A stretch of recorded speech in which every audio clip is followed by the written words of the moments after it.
အားလုံးပဲမင်္ဂလာပါရှင်ကိုခိုရာ channel ကနေပြန်လည်ကြိုဆိုလိုက်ပါရစေ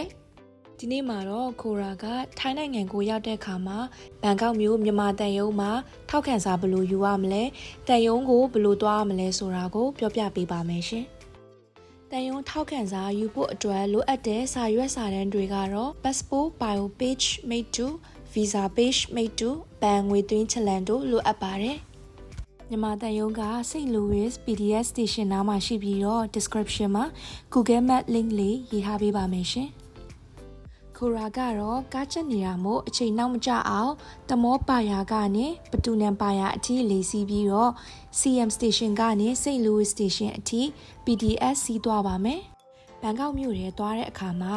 ဘတ်ကားစီးရလို့ကားချက်တာတွေ PDF စီးရတာဈေးကြီးရယ်ဆိုရင်ကိုနေတဲ့နေရာမှာအခုလိုဆက်လီလေးရှိရယ်ဆိုရင်စီးကြီးဖို့ recommend ပေးပါတယ်အချိန်ကုန်လဲတက်တာတယ်လို့စရိတ်ကလည်းတက်တာပါတယ်ခုလိုဆက်လီတွေကိုဘယ်မှာစီးလို့ရတယ်ဘယ်တွေရောက်တယ်ဆိုတာကိုနောက်ဗီဒီယိုမှာပြောပြပေးပါမယ်ရှင်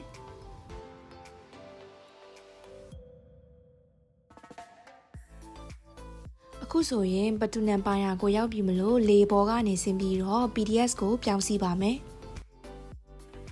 ပတူနန်ပါယာမှာဆင်းပြီးတော့9မိနစ်ကျော်လောက်သွားလိုက်ရင် Central Wall Bay က CM PDS Station ကိုရောက်ပါမယ်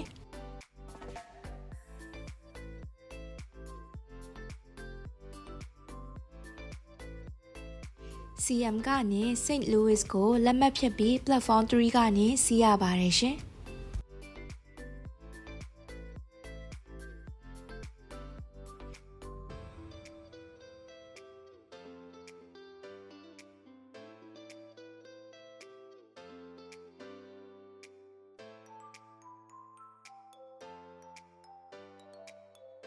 St. Louis Station ကိုရောက်ပြီဆိုတာနဲ့အောက်ကိုဆင်းပြီး Exit 5ကနေထွက်ရပါမယ်။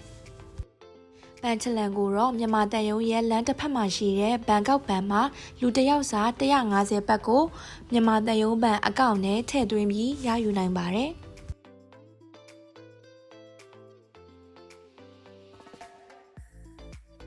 ရှောက်လန်းရဲ့ဘဲဘက်ကနေဆင်းသွားပြီးဘန်ကောက်ဘန်မှာ Embassy of Myanmar လို့ပြောပြီးငွေသွင်းလိုက်ပါရှောက်လန်းရဲ့ညာဘက်ကိုဆင်းလိုက်တယ်ဆိုရင်မြန်မာတန်ယုံကိုရောက်ပါမယ်ရှင်